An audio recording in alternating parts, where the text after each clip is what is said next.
desastres naturais, mudanças climáticas, superpopulação. Grandes problemas requerem soluções ainda maiores.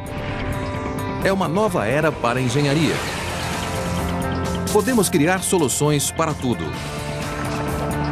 Em Chicago, não há espaço para crescer, mas uma cidade subterrânea poderia abrigar milhares de pessoas. Isto é engenharia extrema.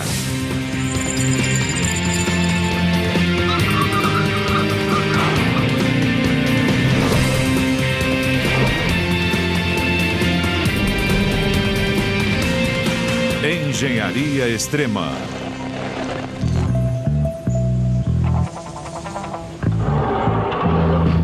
Bem-vinda. Por favor, escolha seu andar. Menos 78, descendo. Este é um elevador expresso da cidade subterrânea de Chicago, com conexões diretas a todas as residências, lojas e escritórios abaixo do nível 50.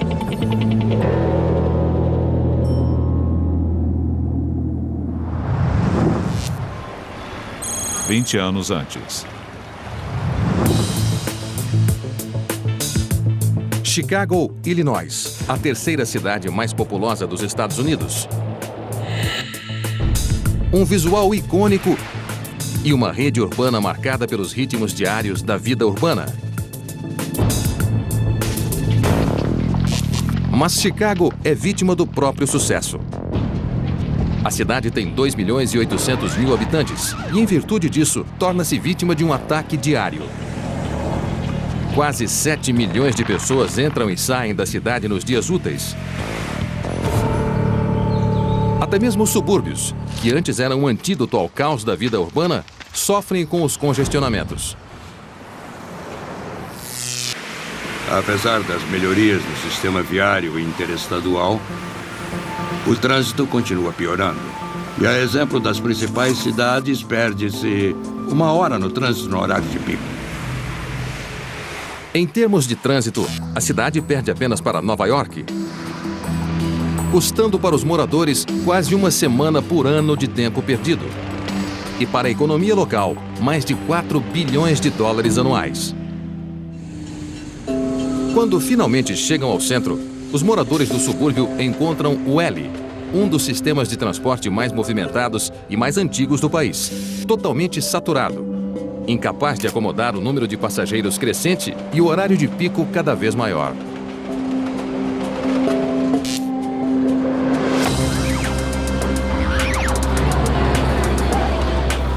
As estações do metrô e do L são feitas somente para 8 vagões, e então, para aumentar a capacidade do sistema, seria preciso aumentar o tamanho das estações e isto acabaria saindo muito caro. Áreas disponíveis no entorno da cidade são raras. Assim, a expansão lateral não é possível. E com o preço dos imóveis na região central nas alturas,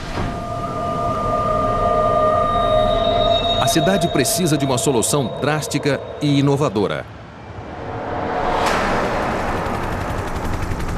Chicago, que já conta com alguns dos prédios mais altos do país, terá de construir para baixo.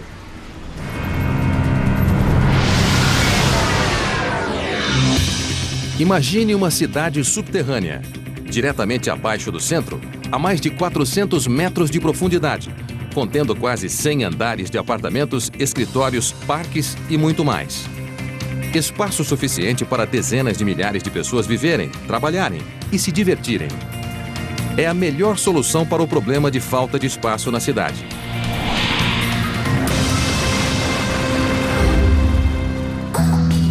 Vamos ter mais gente trabalhando, vivendo ou fazendo outras atividades nesse espaço subterrâneo.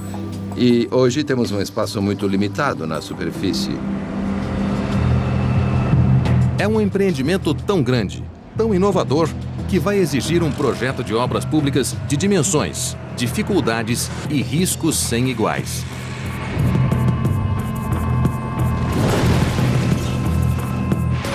Será necessário escavar mais de 170 milhões de metros cúbicos de rochas. Operários trabalhando incansavelmente sob milhões de habitantes. para construir espaços habitáveis com novos métodos de ventilação e iluminação? Para garantir que a cidade subterrânea tenha sucesso.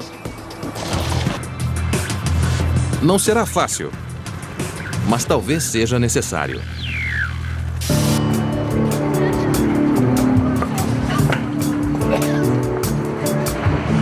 A ocupação do subsolo é uma solução que se torna cada vez mais plausível com o surgimento de novas técnicas que tornarão a vida subterrânea uma realidade. Tudo isso é tecnologicamente viável. Tudo vai depender do outro lado da engenharia que nos diz quanto vai custar e quanto vai demorar para construir. Chicago é o local ideal para este experimento ousado. Das cinzas do grande incêndio de 1871, a cidade cresceu para se tornar o epicentro de uma revolução arquitetônica, construindo o primeiro arranha-céu em 1885 e sediando a Feira Mundial mais influente da história em 1893. Ao construir no subsolo, Chicago ratificará sua reputação como uma das cidades mais progressistas do planeta. Mas talvez não seja a primeira. Amsterdã já propõe a construção subterrânea em um local onde não existe espaço na superfície. Nesta cidade holandesa, onde bondes, pedestres e 550 mil bicicletas disputam espaços nas ruas estreitas, o volume de carros é um problema crescente.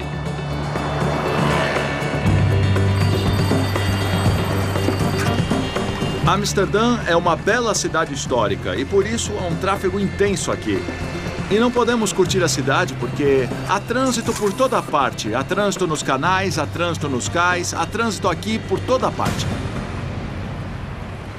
Antigos planejadores urbanos nunca imaginaram que um dia suas ruelas pitorescas seriam tomadas por automóveis. Atualmente existe um movimento para tirá-los das ruas. Mas para fazer isso, sem perder o charme histórico de Amsterdã, é preciso recorrer a um aspecto marcante de seu passado histórico: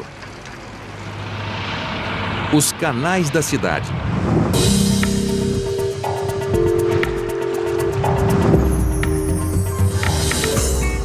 A ideia é construir uma rede de serviços subterrâneos abaixo dos 100 quilômetros de canais da cidade.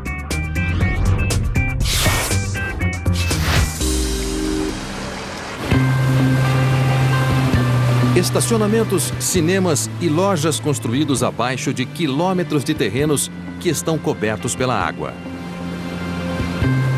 Trabalhar sob os canais é a melhor opção porque, a partir de 1 metro quadrado sem valor, nós conseguimos fazer 6 metros quadrados que tem muito valor.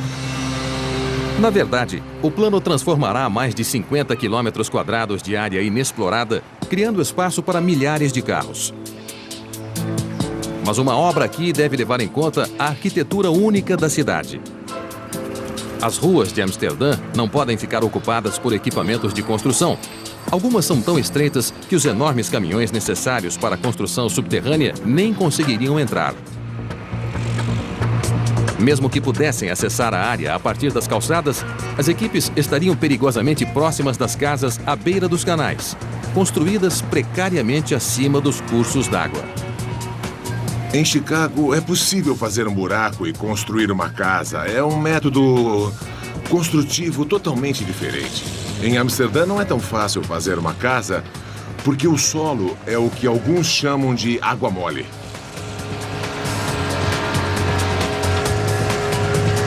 A água mole, ou o solo permanentemente alagado de Amsterdã, torna a construção de estruturas grandes e pesadas quase impossível. Por esse motivo, os edifícios raramente têm mais que 3 ou 4 andares. A maioria das casas dos canais é sustentada apenas por estacas de madeira cravadas no solo alagado. As vibrações intensas geradas pela construção provocariam um desastre. Somente os canais ficam longe o bastante dos edifícios e são suficientemente largos para receber os equipamentos de construção. Mas os canais estão cheios de água. Assim, os engenheiros propuseram uma solução tão única quanto a própria cidade. O sistema de canais de Amsterdã tem 16 comportas, que podem ser fechadas a qualquer momento. Com as comportas fechadas, os canais podem ser drenados. Eu imagino que as pessoas podem achar que a coisa mais difícil é retirar a água que está dentro dos canais. Mas, na verdade, esta é tecnicamente uma das coisas mais fáceis. Depois de drenados os canais, as equipes começarão a trabalhar, escavando 9 metros abaixo antes de assentarem uma nova superfície, que será tanto o teto do complexo abaixo, como o leito do canal acima. É uma solução que não só minimizará os riscos aos milhares de edifícios próximos aos canais, como evitará maiores perturbações à cidade. Como nós vamos trabalhar no espaço do canal, incomodaremos menos as pessoas. Mais tarde, para restaurar os canais, bastará abrir as comportas. Depois que terminarmos, os canais ficarão exatamente como estão agora, só que não haverá mais carros na superfície e nós poderemos curtir a cidade e as belas casas históricas. O projeto vai retirar milhares de carros dos passeios. E se der certo, poderá estimular outras cidades a fazer o mesmo. Só há um problema. Poucas cidades têm canais por onde acessar suas regiões centrais. Em Chicago, não há como escavar as ruas sem paralisar a cidade e irritar milhões de pessoas. Para ter uma Chicago melhor, engenheiros terão de cavar fundo. Para saberem como fazer isso, terão de buscar uma solução além das fronteiras da cidade.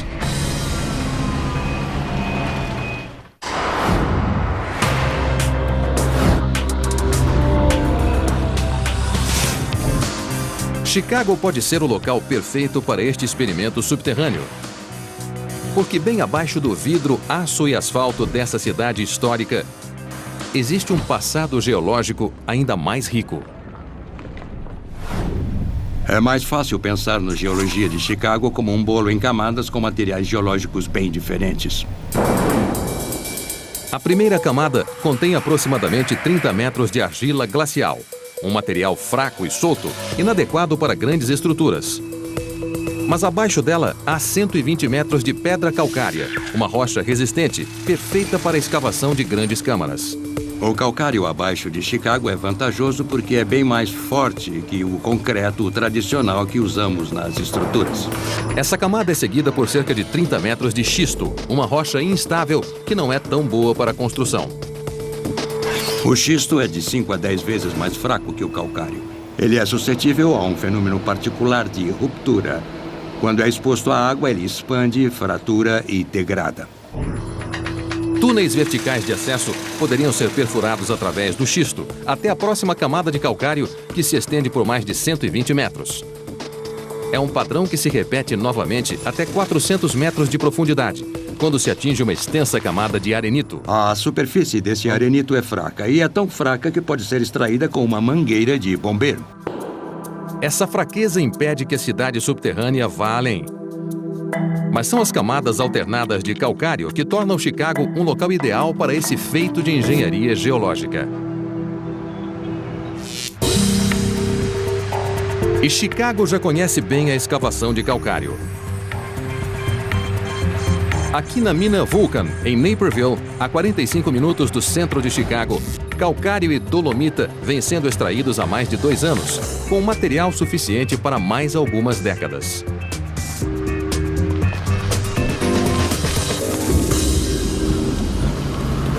Hoje as equipes descerão 120 metros para escavar o nível mais recente da mina. O objetivo é remover milhares de toneladas de rocha em um dia. Isso é feito por um processo de perfuração e explosão.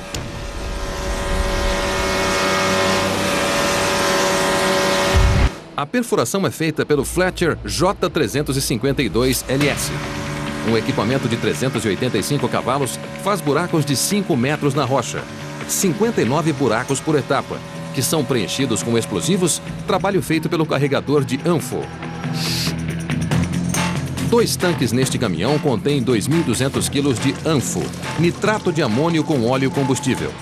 Esse material explosivo é injetado com uma mangueira de ar e detonado em sequência. É um processo lento e metódico. A perfuração e explosão devem ser feitas numa sequência rígida que inclui perfurar, carregar, evacuar, explodir, ventilar, e a dificuldade de transporte de pessoal durante a evacuação limita a um mínimo de 4 a 8 horas por etapa. A segurança é prioritária, mas o processo dá resultados. Os 500 quilos de anfo usados nesta etapa deslocaram 1.400 toneladas de material, removendo uma camada de 4 metros da parede. As explosões criam um espaço aberto onde antes havia uma massa sólida de rocha. Também criam um desafio para a engenharia estrutural que deve ser abordado imediatamente. A escavação de grandes aberturas provoca uma concentração de esforços que pode sobrecarregar a rocha se não houver reforço, e quanto maior e mais profunda a abertura, maior a concentração de esforço. Para compensar o problema, outra máquina faz buracos verticais que são preenchidos com epóxi e barras de aço, reforçando o teto.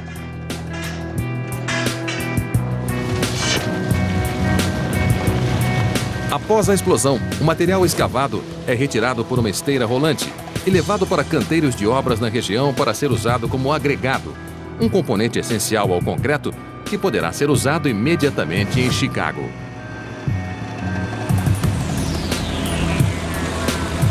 Se o material for bom e se for usado o calcário em Chicago, esse seria o caso, é possível usar esse material para fabricar concreto e parte dele voltaria para essa cidade subterrânea. Por que transportar para cima quando podemos mantê-lo lá embaixo e construir a cidade no local? A cidade subterrânea poderia usar parte do material, mas não a totalidade, deixando o material escavado suficiente para pavimentar mais de 50 mil quilômetros de ruas, que poderiam circundar o planeta uma vez e meia. Com a facilidade de escavação, o problema não é abrir espaço para uma nova cidade, mas sim sustentar a existente. O prédio mais alto de Chicago, a Torre Sears, 108 andares e 442 metros de altura. Para sustentá-lo, 200 estacas se estendem a quase 30 metros de profundidade, transferindo o peso do edifício para a rocha no entorno. E esse é somente um prédio. Abaixo de Chicago existe uma verdadeira floresta de fundações e estacas. Se o solo for escavado perto delas, os prédios que elas sustentam podem ter problemas. Se você fizer um buraco bem embaixo da estaca, na extremidade da estaca, ela vai desabar. Por questão de segurança, o primeiro nível da cidade subterrânea deve ser posicionado dezenas de metros abaixo da estaca mais profunda.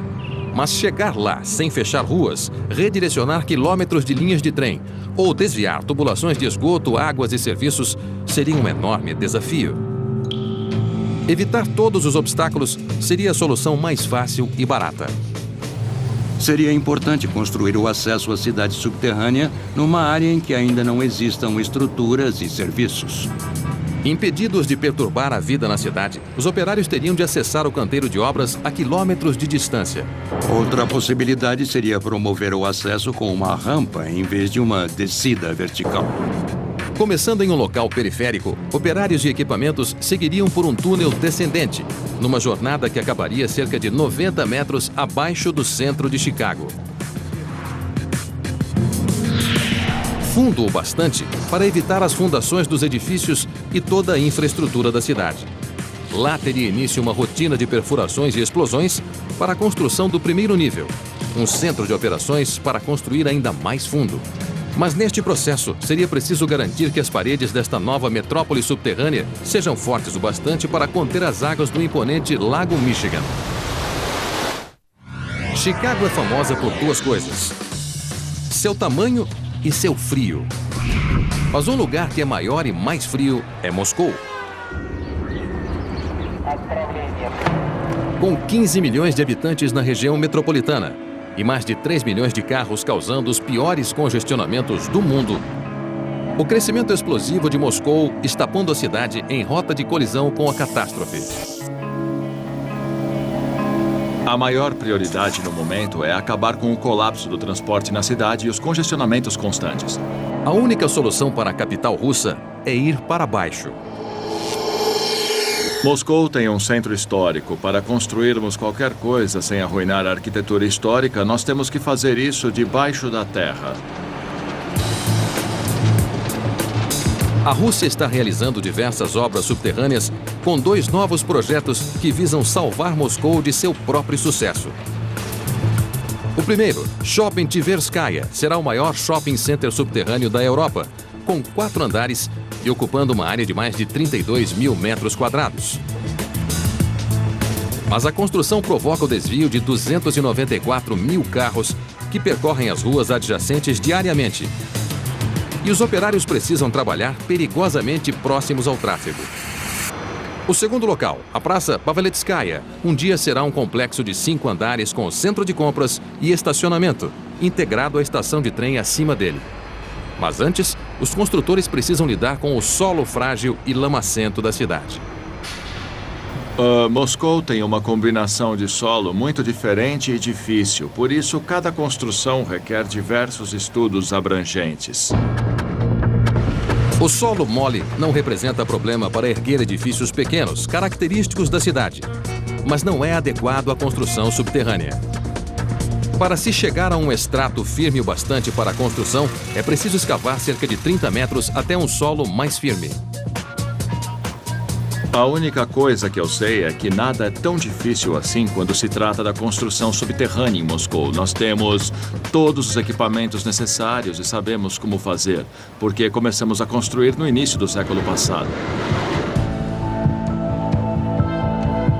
Um dos grandes feitos desse legado histórico pode ser visto dezenas de metros abaixo do solo, no metrô de Moscou. O sistema ferroviário subterrâneo da cidade é um dos mais movimentados do mundo.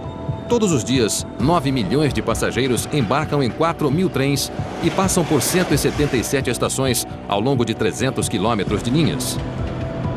E o metrô está em constante expansão para atender à demanda. A mais nova estação é Park Pobedi. Inaugurada em 2003, após 16 anos de construção, ela apresenta uma lista impressionante de superlativos. As mais longas escadas rolantes da Europa levam 4 minutos para transportar os usuários até plataformas a 100 metros de profundidade. É a mais profunda estação de metrô do mundo. Na Praça Paveletskaya, os operários conhecem muito bem esses desafios. Não é possível simplesmente escavar um buraco gigante para um shopping subterrâneo, pois é muito difícil conter o solo lamacento de Moscou. Então hoje, em vez de cavar o espaço para o complexo e revesti-lo com paredes de concreto, eles estão fazendo o oposto, construindo as paredes primeiro. Esse é o trabalho dessa escavadeira. 6 conjuntos de lâminas cortam o solo, abrindo uma câmara de 60 centímetros de largura, que quase imediatamente é preenchida com concreto, formando as paredes de um complexo que ainda será escavado. É uma tarefa lenta e trabalhosa que exige paradas frequentes para se fazer a limpeza. Assim que as paredes endurecem, os operários podem continuar a escavar. Mas as dificuldades não acabam por aí. A escavação em uma cidade envolve o desvio de tubulações de serviços, esgoto e outros elementos de infraestrutura. Por fim, as equipes poderão escavar totalmente esta seção do Shopping Paveletskaya. Do outro lado do canteiro de obras, os operários já estão a 30 metros de profundidade, revestindo as paredes com armaduras de aço, concreto e plástico. Com tanta água penetrando, o risco de desabamentos é grande. Por isso, essas traves gigantescas, com 1,5 metro de diâmetro e 60 metros de comprimento, são usadas para escorar as paredes.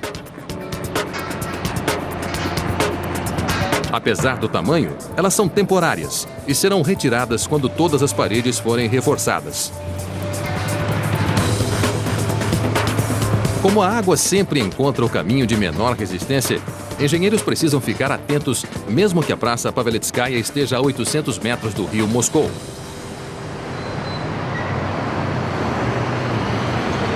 Imaginem os riscos que os operários correrão do outro lado do mundo, em Chicago. Uma cidade localizada às margens de um grande lago. Nós sabemos que o Lago Michigan está logo ali. Então, como evitar que toda aquela água penetre em uma estrutura subterrânea? A invasão da água poderia provocar um desastre. Cada um dos níveis da cidade subterrânea teria de ser extremamente reforçado. Para manter-se à frente do crescimento populacional que ameaça estrangular a cidade subterrânea teria de ser feita rapidamente. Mas a pressa poderia provocar uma tragédia.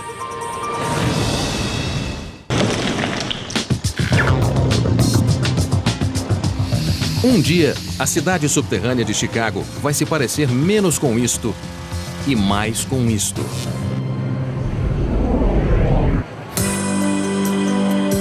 O Rockne Riyadh, o maior shopping subterrâneo de Moscou. Com 3 andares de lojas e restaurantes, é um lugar onde milhares de moscovitas podem fugir do frio. A exemplo da cidade subterrânea do futuro, o shopping fica oculto à plena vista, a poucos passos do centro da cidade. Para a cidade subterrânea de Chicago se aproximar do conforto oferecido pelo shopping de Moscou,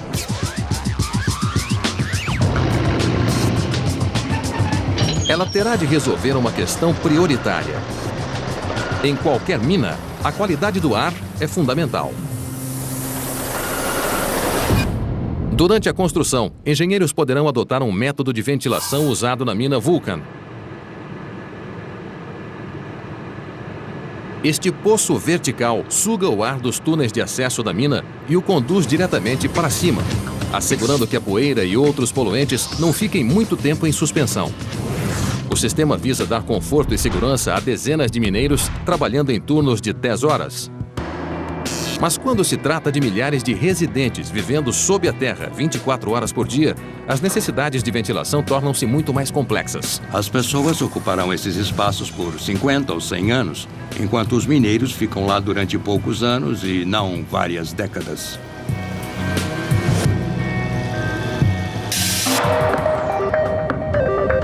Bem abaixo da superfície, não haverá janelas abertas, nem brisas para manter o ar fresco circulando.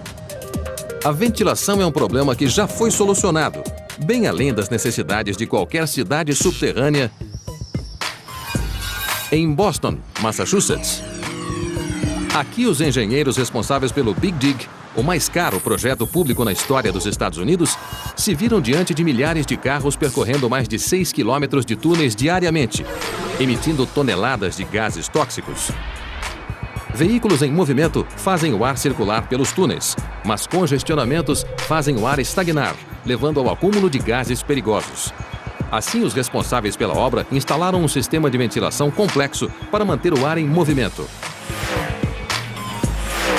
Perto das aberturas dos túneis, ventiladores de alta pressão fazem o ar circular. Mas com alguns túneis alcançando 36 metros de profundidade, foram necessárias algumas medidas extremas para levar o ar ao subsolo. Bem abaixo deste edifício, no coração de Boston, ficam os pulmões da artéria central do sistema de túneis. Uma edificação de 38 metros de altura capta o ar fresco e o transfere aos túneis abaixo. O ar é sugado através daquelas aberturas que vemos ali atrás e desce para uma câmara de ventiladores e através de uma série de dutos até o túnel. 30 metros abaixo da superfície, em uma enorme sala de entrada, ventiladores gigantescos conduzem o ar fresco poço abaixo. Motores de 400 cavalos são capazes de mover 9.400 metros cúbicos por minuto e de gerar ventos de até 100 km por hora. É um sistema poderoso, baseado em técnicas antigas. A cidade subterrânea de Chicago aplicará boa parte da tecnologia usada em Boston, mas numa profundidade 10 vezes maior. As paredes e pisos da cidade subterrânea estarão repletos de câmaras de ventilação. Ventiladores na parte inferior da cidade puxarão ar fresco através de túneis de admissão localizados na parte superior, de onde descerá 400 metros e circulará por toda a cidade. antes de voltar à superfície para ser expelido. O controle da qualidade do ar durante 24 horas para uma população residente e não apenas para o tráfego de carros exigiria muito mais ventiladores e um sistema de controle que seria os olhos e ouvidos da cidade subterrânea. É algo que daria segurança e tranquilidade aos residentes abaixo de Chicago, caso o impensável acontecesse. Com a construção da cidade subterrânea, um fator do clima lendário de Chicago seria amenizado. Talvez até eliminado totalmente. Há vantagens de se viver no subterrâneo. Por exemplo, não ficaríamos sujeitos aos caprichos do inverno de Chicago. Bem abaixo das ruas da cidade, residentes não teriam de se preocupar com a neve ou com o aquecimento. Porque se existe uma coisa previsível na vida subterrânea, é a temperatura. Não importa o calor ou o frio que esteja fazendo em Chicago. 6 metros abaixo da superfície faz cerca de 13 graus Celsius em qualquer época do ano. Mas quanto maior a profundidade, mais quente será. Graças a um fenômeno chamado gradiente geotérmico. Na superfície, as temperaturas são afetadas pelo Sol e pelas mudanças atmosféricas. Mas até 60 metros de profundidade, a temperatura permanece constante. A partir daí, para cada 30 metros a mais de profundidade, a temperatura sobe cerca de 1 grau Celsius. Felizmente, na cidade subterrânea, os limites geológicos da construção vão garantir que as coisas não fiquem quentes demais. Seria bom estar sempre entre 18 e 20 graus do que sofrer a variação de menos 20 até 40 graus que temos na superfície. O clima constante é uma vantagem que a cidade subterrânea levará sobre a superfície. Mas há uma qualidade com a qual ela não poderá competir. Provavelmente a questão mais importante seria a iluminação em si. Porque sem iluminação artificial, lá embaixo vai ficar totalmente escuro. A luz do dia, tão vital para a saúde e a felicidade humana, só pode vir de uma fonte. Mesmo em Moscou, com apenas 70 dias ensolarados por ano, o shopping center subterrâneo Ortony Riad faz o que pode com clarabóias que decoram o teto e permitem que a luz solar chegue a 3 andares abaixo. É uma solução que funcionaria em Chicago também, até certo ponto. Enormes clarabóias iluminariam os níveis superiores da estrutura, mas mais abaixo não haveria como a luz solar chegar às pessoas. Esse simples fato tornaria a vida na superfície, apesar do frio, a escolha de muitos. Mas se existir uma solução, ela poderá ser encontrada no Centro de Pesquisas da Iluminação do Instituto Politécnico Rensselaer, em Troy, Nova York. Aqui os pesquisadores estudam os efeitos da luz na saúde e no sistema circadiano, o ciclo de 24 horas que todos os seres humanos são programados para seguir. O sistema circadiano segue um padrão regular de 24 horas e esse é um padrão com o qual crescemos ao longo da evolução. Somente nos últimos 100 anos temos a luz elétrica que nos permitiu estender a luz ao longo da noite, mas o que aconteceu nos últimos 100 anos é que passamos a viver fechados. Com a vida em escritórios e casas com luz elétrica, seres humanos romperam o padrão de luz e escuridão que regula o sistema circadiano. Nós podemos ter uma luz perfeita para ver e mesmo assim estar numa escuridão biológica. Nem sempre estimulamos o sistema circadiano com a luz elétrica. Somente com a luz artificial, os relógios internos dos moradores do subterrâneo ficariam desregulados.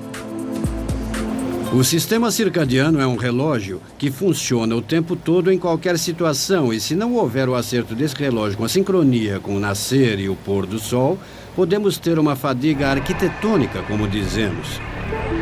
Para manter essa sincronia, engenheiros terão de projetar sistemas de iluminação que reproduzem os padrões na superfície. Mas nem mesmo esses meios artificiais podem ir muito longe. O importante não é só quanta luz recebemos, mas quando recebemos essa luz e que tipo de luz recebemos. No Centro de Pesquisas da Luz, um teste mede os efeitos da luz na atividade cerebral.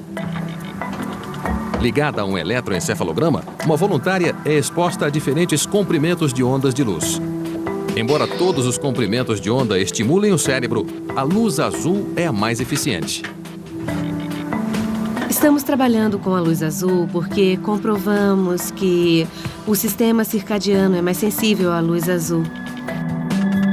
Talvez isso aconteça porque a cor do céu programou nossos cérebros a responder ao comprimento de onda azul da luz visível. O Instituto descobriu que a necessidade da luz azul está tão enraizada no DNA humano que basta uma pequena quantidade para nos deixar alertas. Dessa forma, podemos alcançar os mesmos resultados reduzindo os níveis de melatonina ou aumentando as atividades cerebrais com uma quantidade menor de energia, com menos luz. É uma forma eficiente de impactar o sistema circadiano. Essa economia de energia dispensaria a cidade de ter de banhar áreas comuns com luz azul ou utilizar luzes superquentes para simular a luz solar. Em vez disso, os moradores poderão adotar uma abordagem mais pessoal. A luz azul é muito eficaz para o sistema circadiano. Podemos ter níveis muito baixos de luz azul e ainda assim impactar o sistema circadiano. Uma breve exposição à luz azul é tão eficaz quanto o uso de um método mais comum para despertar. O que podemos fazer, da mesma forma que uma xícara de café, é usar a luz por 15 ou 20 minutos para nos despertar e então nos deixar um pouco mais alertas. É um campo de estudos tão novo que os pesquisadores estão apenas começando a aplicar suas descobertas na arquitetura moderna. Quando projetamos a iluminação elétrica de um edifício, na verdade, não fazemos isso pensando na utilização da luz azul. Assim, embora nosso sistema visual enxergue perfeitamente no escritório, podemos estar na chamada escuridão circadiana, incapazes de estimular o sistema circadiano adequadamente. As descobertas do Instituto ajudarão os planejadores urbanos a superar alguns dos maiores desafios psicológicos da vida no subterrâneo, tornando o ambiente não apenas agradável aos olhos, mas agradável de se viver também. Haverá muitas formas de manipular a luz de modo que ela possa dar uma sensação de dia e noite, uma sensação de mudança, aquela mudança de diferença que torna a vida agradável. E são essas diferenças na vida que achamos atraentes. Se compreendermos o sistema, poderemos programar a luz elétrica para fazer tudo o que a luz natural faz. Não existem barreiras tecnológicas que impeçam de dar um padrão regular de luz e escuridão às pessoas. Claro que nada pode se comparar à paisagem, mas isso é algo que os engenheiros podem contornar. Com todos os confortos da superfície, a cidade subterrânea de Chicago poderá se tornar o lar de dezenas de milhares de pessoas. Mas à medida que se expandir para atender a demanda crescente, planejadores poderão se deparar com uma crise surpreendente e perigosa.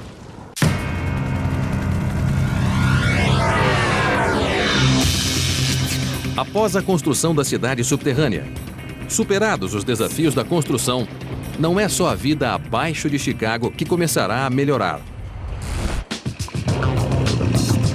Na superfície, a cidade terá menos gente, menos carros e um sistema de transporte público mais confortável, uma vez que as pessoas não virão mais de fora da cidade, mas debaixo dela.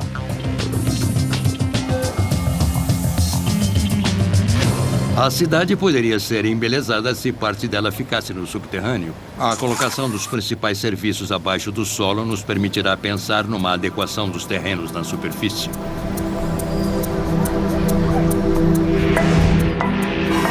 Foi o que aconteceu em Boston, após o Big Dig. A cidade se recuperou, digamos assim, e parte dos terrenos foi dedicada ao uso público em vez de ter uma via elevada sobre eles. Agora existem parques, onde antes havia estruturas de aço. As melhorias na superfície poderão ajudar a obter apoio para a expansão da cidade subterrânea. Mas a escavação contínua abaixo dos arranha-céus de Chicago poderá gerar oposição. E a cidade subterrânea terá de navegar em território desconhecido. O estado de Illinois é dono do fundo do lago a partir da margem e não há prédios lá.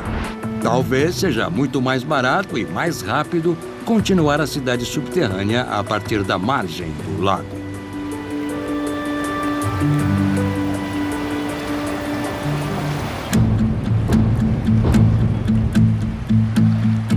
Ao conectar uma nova rede de câmaras subterrâneas à cidade subterrânea, planejadores urbanos poderiam criar uma imagem espelhada da cidade sob o lago. Em termos de mudar a forma como o mundo vê Chicago, podemos passar da atual imagem de um belo horizonte vertical para, talvez, quem sabe, um horizonte subterrâneo. Só há um problema.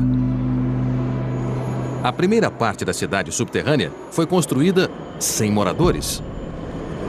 As dificuldades que antes afetaram somente os operários agora terão impacto sobre milhares de residentes permanentes. Jamais veremos a imagem completa no subterrâneo da mesma forma que na superfície. Os aspectos desconhecidos serão maiores e teremos de lidar com isso durante a construção. A questão mais importante seria a possibilidade de haver algum tipo de depósito de gás antigo localizado ali.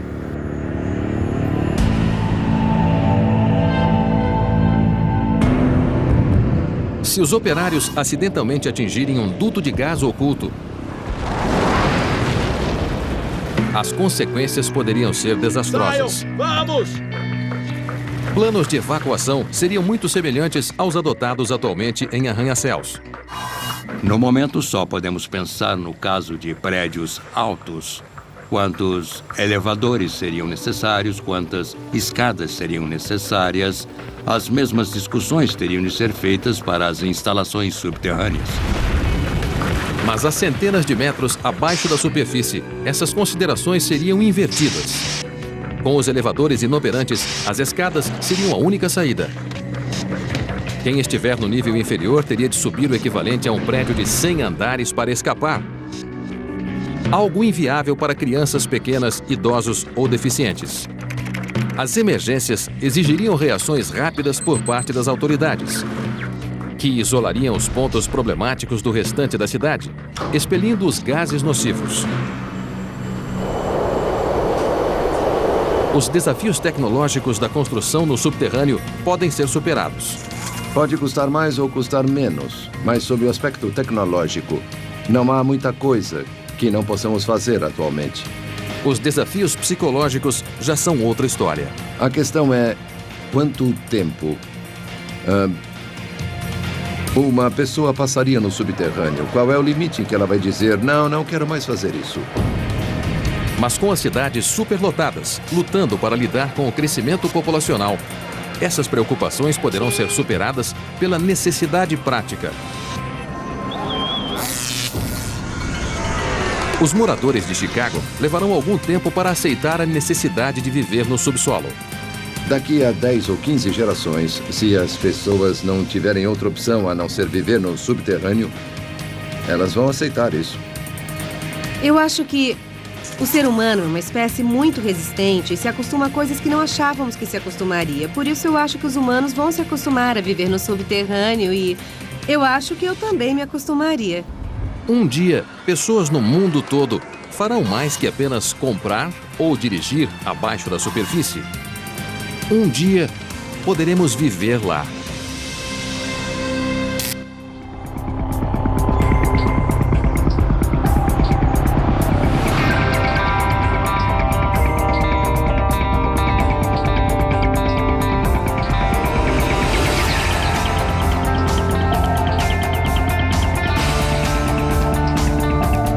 Versão brasileira DPN Santos.